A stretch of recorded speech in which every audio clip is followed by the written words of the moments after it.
uh, allows me to kind of lead into a few other stories.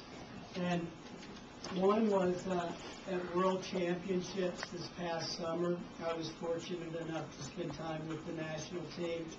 And there are two things that happened that really stand out in my mind.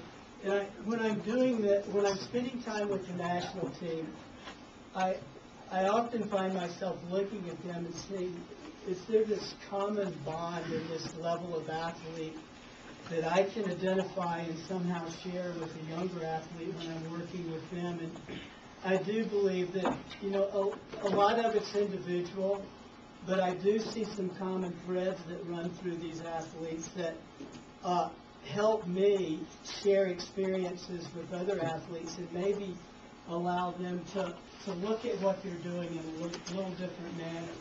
And when I watch that, there are two people in there that I can specifically remember having conversations with prior to their swimming and feeling like this is something that's valuable and I should share with you all. The first one was after Ryan Latte finished swimming, and Anthony, you can help me on this one. I can't remember if it was the 200 free or 200 back or 100 back, but he had a double that day. He had the relay, the 4x200. It was the 200 back.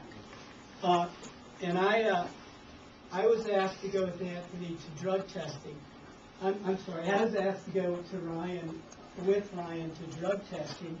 And Ryan and I walked down for drug testing, and they had the women's 200 breast was going on because we were watching that on the screen and we were talking. And he got through the test. Actually, he didn't test. He just signed and walked out because the relay was so soon.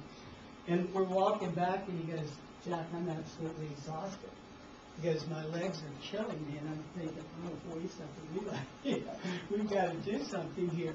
And he goes up to get a massage, and I walk over to Anthony, and I go, Anthony, I think you need to go talk to Ryan. He feels pretty bad, and he's got the relay, and he's got a pretty important role on this relay.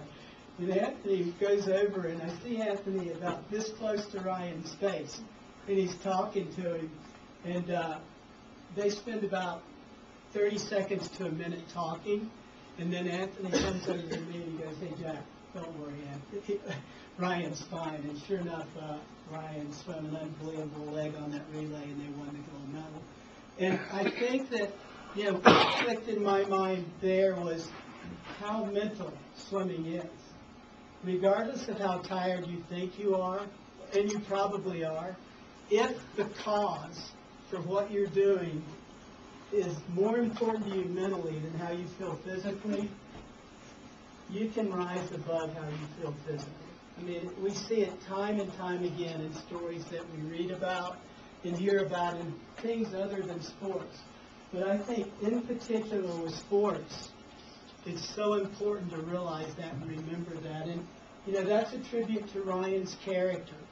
He understood his responsibility to his team. And that was so overwhelming to him that what happened to him in the 200 back or how he felt physically became something that just wasn't that important. Another situation that occurred that really impacted me greatly was everyone, if you remember watching the World Championships, Aaron Pearsall did not qualify to be top 8 in the 100 backstroke as a world record holder. And that meant that most of the meet was going to go by, and he wasn't going to do anything but watch the meet. And you had to wonder what was going on in Aaron's mind through that whole process before he had the opportunity to swim the 200 back.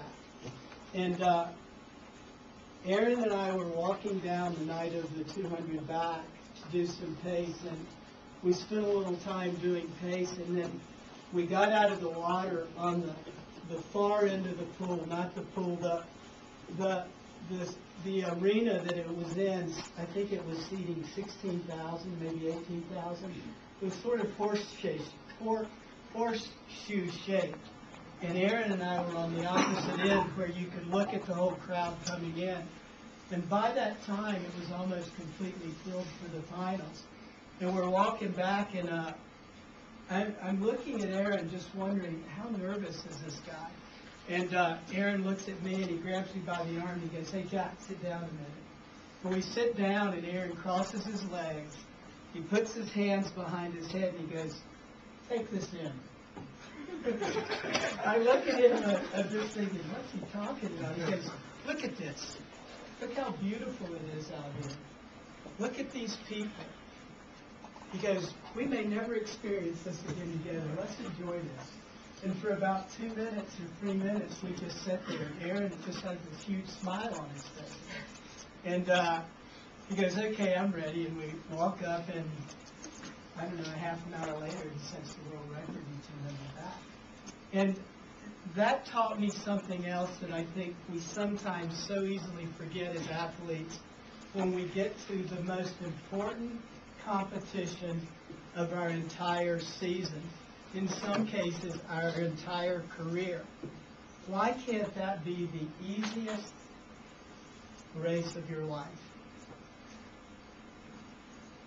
I'm not sure why it can't be. I mean, I think that's an individual thing that only you can work through with your coach. But try and wrap yourself up in the moment.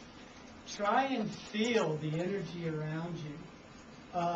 That's another common thread I see in many of the best athletes that consistently perform time after time after time at a very high level.